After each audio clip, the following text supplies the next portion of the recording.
we are welcome. We welcome your comments and your questions. Please get in touch with us via our studio line 011-680-0355 or on our WhatsApp line, which is very, very popular, 061-766-0355, or on X at Salam Media, all one word.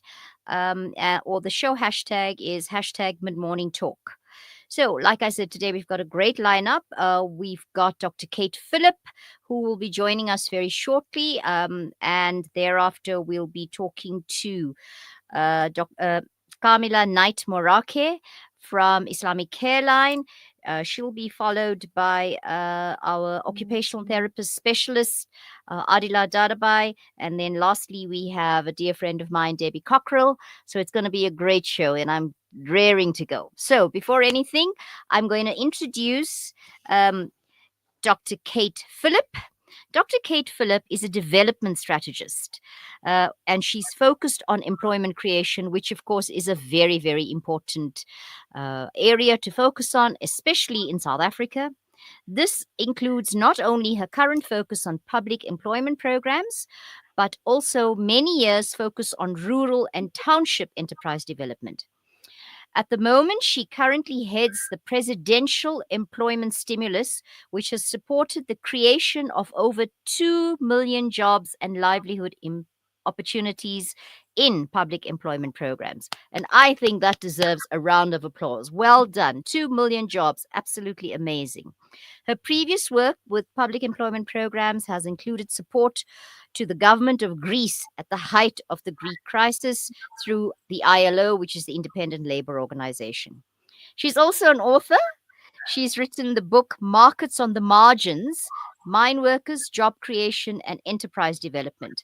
And this is reflecting on her experiences supporting enterprise development in South African mining communities in rural and urban areas.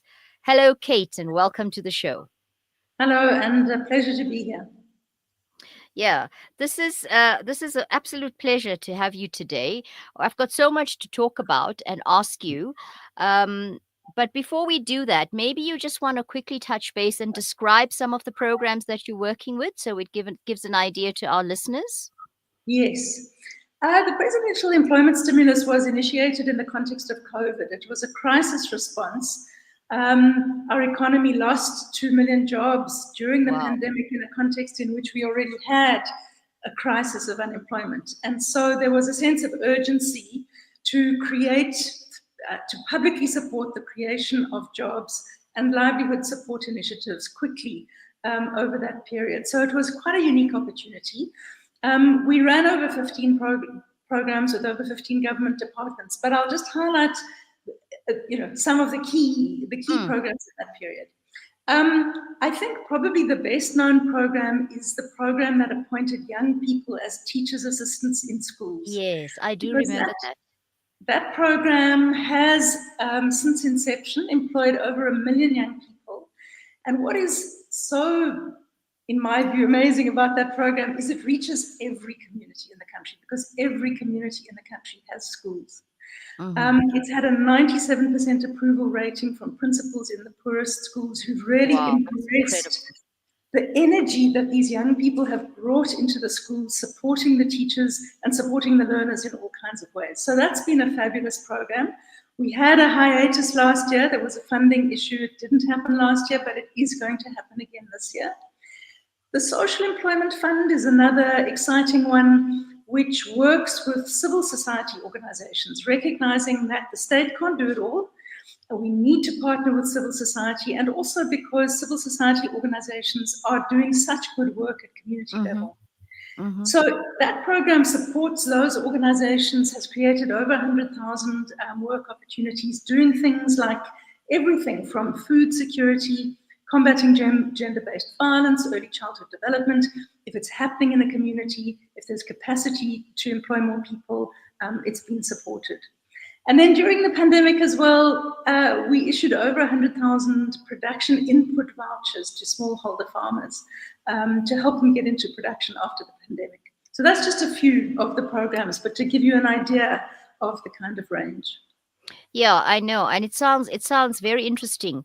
I was particularly because I'd known about the teacher assistant program because I know some teachers, and so I'd heard about that, and I'm very, very happy to hear that there was a 97% approval rating, which just tells me that we need to give our young people opportunity. We need to give our young people a chance. They will shine, you know. I'm really interested in that kind of work because youth empowerment is a key focus of mine as well. And of course, you can't have an interest in the youth sector in South Africa without facing the harsh reality of massive unemployment, which is particularly bad amongst young people. But the program that you head up, the Presidential Employment Stimulus, has been groundbreaking in that it's created over 2 million jobs. That's incredible. I mean, really well done. But what are some of the key lessons you've learned from this program? What works, what doesn't, and what are the biggest challenges that we still need to tackle? We've learned a lot. um, I think one of the key lessons for the society, if you like, is that there's no shortage of work to be done in South Africa. Yes. And there's no shortage of people willing and able to work. On the schools program, it was about 250,000 participants per round. And in the last round, when it was advertised on sayouth.mobi, over 1.5 million young people applied for those jobs. Young people are desperate for work. They're willing to work. They're willing to work in jobs that they see as meaningful. And part of what matters, and this is part of the lessons, is make work programs, what we call make work programs, where people are kept busy doing relatively meaningless tasks, are not attractive to young people. And they don't have the impact that you can have if you create work that is actually meaningful both for participants but also for the society. Yes. Yes. And that's also a key loop, because the more meaningful the work is for the society, the better the feedback to participants, and the better the social inclusion effects, the better the effects on their self-esteem. So it really matters to ensure that the work creates real social value. So that's a key part of the lesson. Also, the work must be of at least, 2 to 3 months is just way too short, and some public employment programs are that short. We've really tried, despite fiscal constraints and budget constraints, we've really tried to push the duration of work up, because the longer people can have the experience of employment, the better the impacts. Absolutely. So, I mean, for me, that is quite interesting and critical what you were talking about, in making sure that there's that loop is being closed all the time. So, I can imagine it if the recipients or the society is valuing what Yes, the young people are doing, or these employed people are doing, then they feedback to it. It spurs the young people on to do better. And exactly. again, it's very, very important when we're designing these programs to consider all the stakeholders and make sure that everybody is being able to, their thoughts and their ideas are being heard, and we're learning from that. So, I think that's very, very important what you're saying. Okay, so to move on then. So you've worked on different public employment programs, not just here, but like overseas as well. And what would you say when you look at the comparison between what's the situation in our country and elsewhere? So how does our employment crisis compare to what you've seen elsewhere? Are there any strategies or approaches that you've seen or experienced elsewhere that you think we could adopt here and that could work for us? Yes, but it also has to be said that South Africa has some of the most innovative programs in the world. We are still, Wow. we were way ahead of the curve on environmental programs. We've had some fantastic environmental programs in South Africa. You may Mm-hmm. know the Working for Water programs, Working on Fire, those kinds of programs. They predated, climate, everybody's talking about climate now, and for good reason, but those programs predated Mm-hmm. that awareness.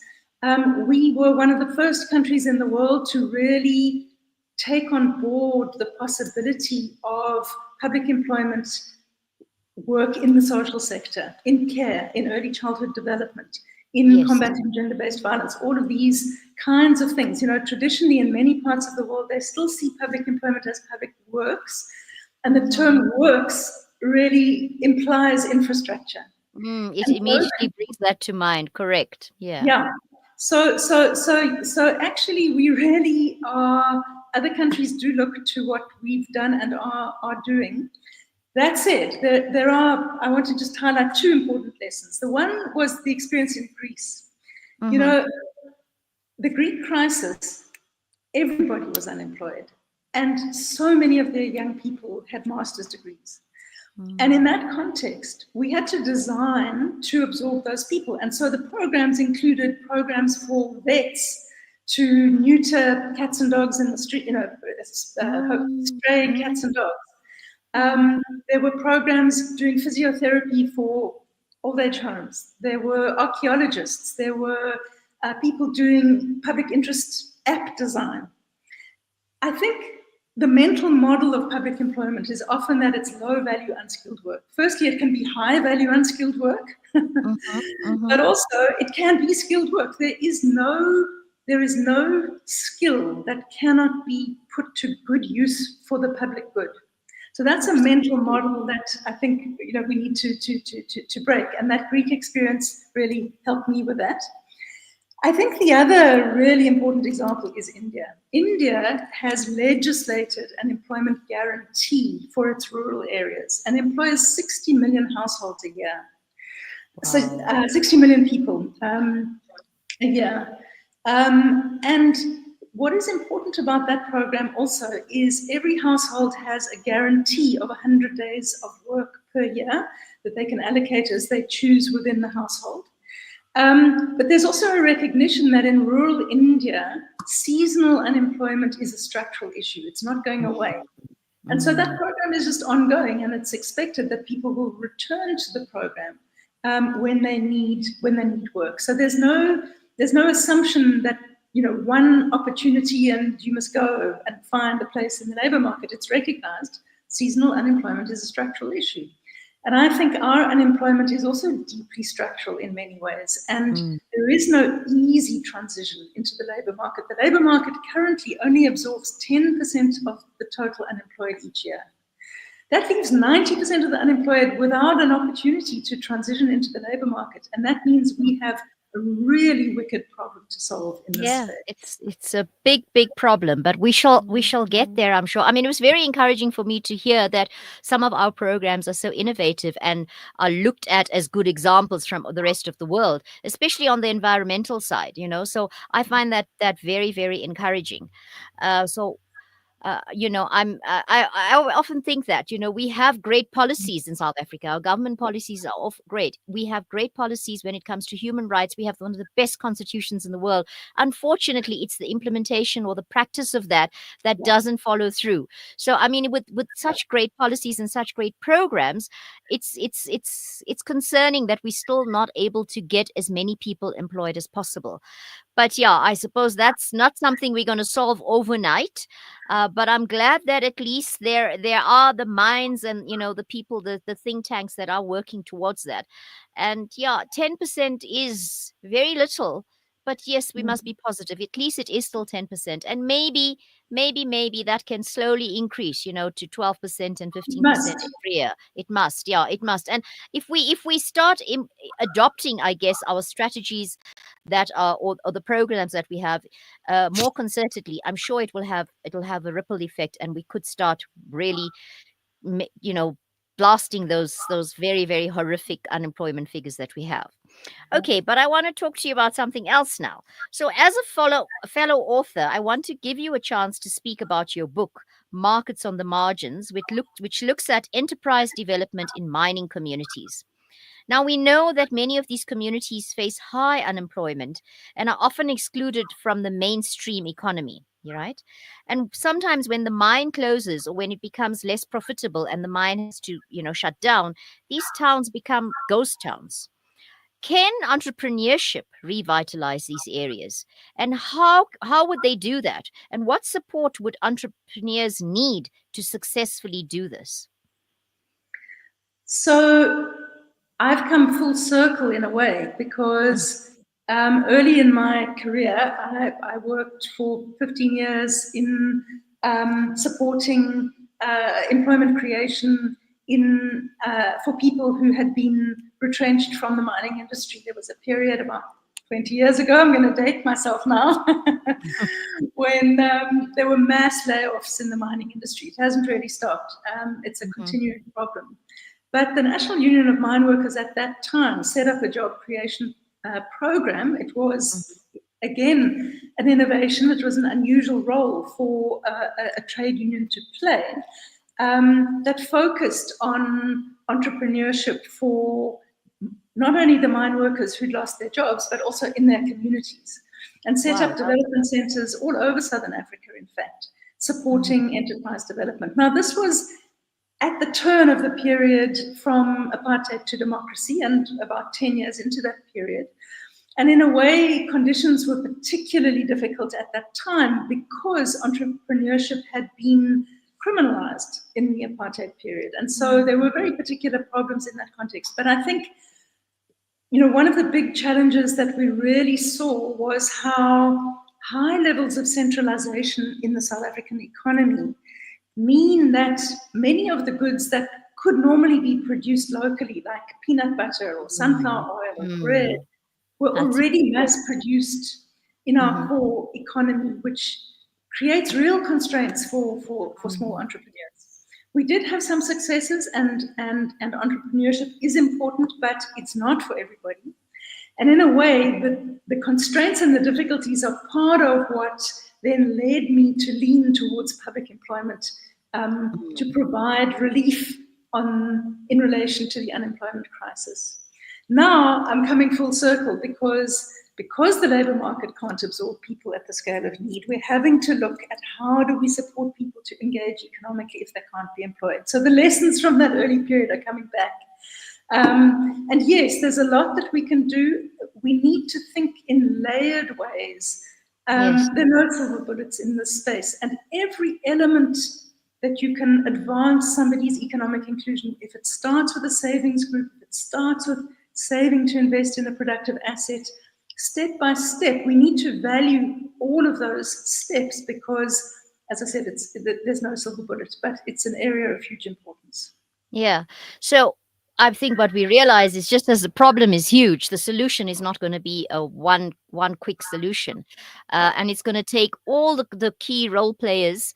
And I'm really impressed that the NUM, National Union of Mine Workers, had that innovative program to look at, because we know that their core motivation is to look after workers' rights.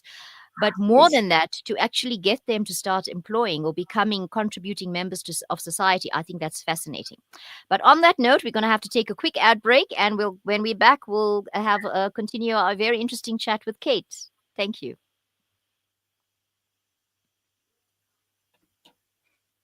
Everyone is as fortunate. This Ramadan, the Islamic Dawah movement will provide meals to thousands of Muslims from disadvantaged areas, as it has been doing for over 20 years, but they need your help. A donation of 30 Rand provides an iftar meal for a fasting person. Become an IDM sponsor and earn Sadaqah Jariyah. Zakat, Fitra, Kafara, and Fidya contributions are all welcome. Call IDM on 031 304 6883 or visit idmsa.org to donate. IDM, taking Islam to as many hearts and homes as possible. When the perfect blend of stylish decor, exquisite halal cuisine, and warm hospitality come together, it could only mean Al Bayt Lodge, your true home away from home. Al Bayt is the ideal heaven for families, business people, and tourists with its 4-star family rooms and other luxurious facilities. Conveniently situated close to Port Elizabeth Airport, the beach, and other amenities, your stay will be truly unforgettable, as you'll be taking home lasting memories of the warm hospitality, the serenity and tranquility that Al Bayt has to offer. For reservations, call 041 583 6415 or visit www.albaytlodge.co.za. Imagine a world where every child feels loved, secure, and cared for. At Beit Halima Sadia Orphanage, we are not just providing a roof over their heads, we're giving orphan children a chance for a brighter future. For just 1,500 rands a month or 18,000 rands a year, you can sponsor an orphan and transform their life. Your contribution covers essentials like food, clothing, tuition, therapy, and more, ensuring they grow in a nurturing, supportive environment. Any donation is accepted as well as daily scheduled donations. EFT directly into our account. Beit Halima Sadia Orphanage, First National Bank, account number 6313-1080-078, branch code 250737, section 18A registered. Take the step today. Contact Sister Nazarene at 083-653-5669 or email info@bhscycc.co.za.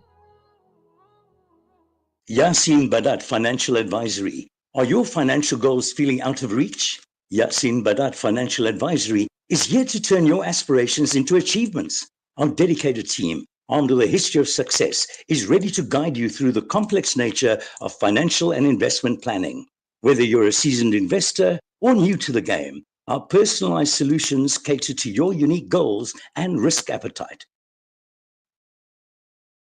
Trust in our commitment to transparency, integrity, and excellence. Ready to unlock a world of financial freedom?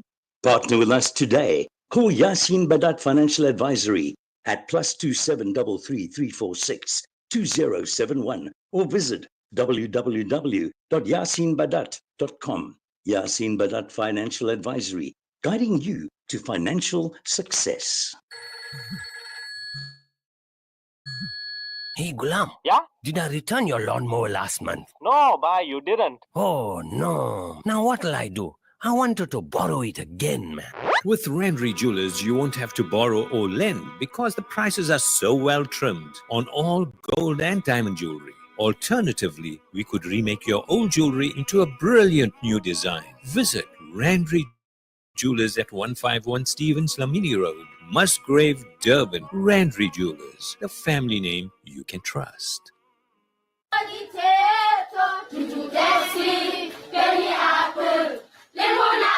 Penny Appeal's Education First campaign helps children to get access to quality education. I'm 14 years old. When I grow up, I'd like to be a scientist. We believe every child belongs at school, And we want education, a better education. learning and dreaming their way to a better future. With your help, we can provide classrooms, desks, stationery packs, and school shoes. Help make these dreams a reality. Visit www.pennyappeal.org.za or call 031 1100 573. Penny Appeal. Small change, big difference. Salam Media, your spiritual companion this Ramadan. And we're back on the Mid-Morning Talk Show with myself, Rashida Khan. Today we're having a very interesting conversation with Dr. Kate Phillip.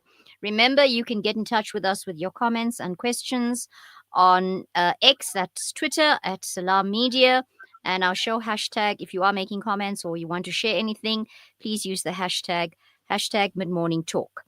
So, as we were discussing with Dr. Kate Phillip, youth unemployment in South Africa is a crisis. It's a huge crisis. And the numbers get even more scary when we talk about graduates, unemployed graduates. We find many graduates struggle to find work. And it's sad because often them getting a degree, it comes at great sacrifice to their families and to themselves. You know, it's not an easy thing to actually achieve that. And then when they start looking for work, they can't find work, you know, and it's very, very sad. It can be actually very, very demoralizing for them. But I think we miss a trick, though, because it seems like we're not producing the skill sets that we need. Many companies actually struggle to find suitable employees with the specialized skills they need. So is there a mismatch somewhere, do you think? And how can we align education and skills development with what the economy actually needs? That's certainly an issue, and there's some interesting programs, not under the employment stimulus, but our sister unit in the presidency. There's a program called Jobs Boost, which is trying to address this by linking skills directly to guaranteed demand from the private sector. Mm-hmm. So, you know, there are efforts to more tightly link skills development to demand. But I think what is also often misunderstood is the role of work experience. You know, the data shows, Stats SA data shows that young people with work experience are 3 times more likely to be employed. And that work experience is a bigger predictor of employment than skills, no matter what your skills level. So when you speak to employers, what they say is that young people don't have work skills. They don't have the discipline. They're ungovernable in the workplace. They don't have work skills. And what we've seen from employers, that employers will prefer to poach somebody from another company than employ somebody who's never been employed before. And this creates a terrible vicious cycle for young people. They can't get work because they've never had work. And so this is also where we need to be innovative in the design of public employment programs, so that we're actually offering young people work experience that is meaningful. So the word meaningful, the work must be meaningful. It must also be the kind of work that the private sector recognizes and values. So in the Teachers Assistance Program, for example, we've seen, and we've got surveys from both teachers and participants, that the work skills that are learned tick key boxes for the private sector. So young people they're learning time management, task management, communication skills, communicating with parents, problem solving, a whole range of the skills that employers say young people lack. And so in the design of these programs, we're increasingly embedding more explicit support to those soft skills, to precisely the skills that employers say young people lack. So yes, skills do matter, but skills without work experience will not necessarily do the job. Yeah, so as we've come to realize, much as there's a lot to be positive and hopeful about, they are still we still do have a long way to go in terms of getting it right. So obviously public employment programs play a big role, and they need to be creative and innovative to address all of the various factors that have a role to play in this very, very dynamic, and I'm sure it's never static either, so the differences, so the issues that are there are changing all the time, and you might be figuring something out, and then a year later, well, that's no longer the case. So we have a huge task ahead, and we need to upscale rollout rapidly. We need to get those unemployment figures down. We need to think out of the box to do that. Do you think we need to rethink traditional approaches to job creation? Are there any models that have worked elsewhere that you're excited about? Yes, I mean, we talk about reimagining public employment for all the reasons that I've spoken about. That firstly, there's no shortage of work to be done. That public employment can support all skills levels. The importance of design, that the work is meaningful and creates real social value. These are all part of reimagining more traditional public works, which, as I've indicated, are often seen as simply unskilled manual labor, often in infrastructure. And there's so much more potential to use this instrument. I think what we've also learned is the importance of building in the capacitation for the next step within the program. So whether it's into the labor market, which is a particular set of capabilities and work skills that need to be built, but those same skills are also needed if someone's going on an entrepreneurship pathway. The data shows that entrepreneurs with no prior work experience are more likely to fail than people entrepreneurs with work experience. So whichever pathway you're taking, we need to design public employment programs to support that. The particular thing that I think is important about reimagining this space is that there are two things. The one is to realize that, in our society, if you can't sell your labor, if your labor has no market value, you are seen as having no value. And that is part of the cause of the kind of psychosocial distress that people experience with unemployment, is the sense of having no value.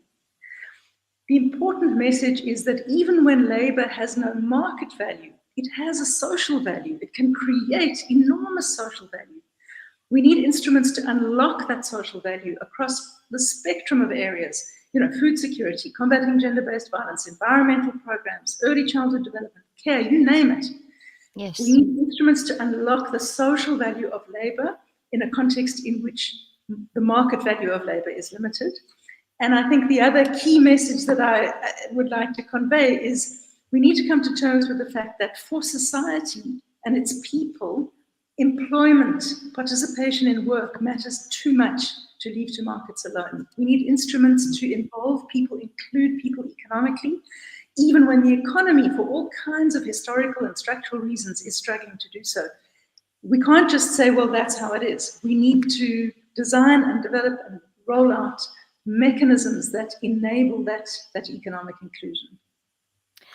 Very, very true. I mean, my discussion with you today is making me think all sorts of things, and I do hope that this kind of discussion does come to the fore. I think it's very, very important what you're saying, the social value of labor, to make sure that people value themselves.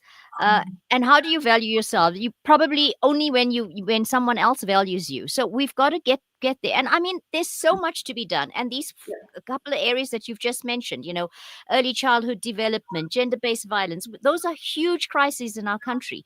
So surely there's ways to be innovative and creative and make sure that we're getting those answers and we're figuring things out. Thank you, Kate. I think if we had that segue, we could lead for another whole hour just to discuss that, because I think that's something that we both have a lot of interest in and are passionate about. But today has been an eye opener for me. I really, really have enjoyed my discussion with you. So thank you very much. Thank you for taking the time and coming on board. I know you've had a very, very busy couple of weeks, and I hope everything on that front has gone and calmed down a bit. So congratulations on the move there, and hopefully we'll be chatting soon. Thank you again for your time. And on that note, we will be taking an ad break. Thank you again. Thank you. Bye-bye now.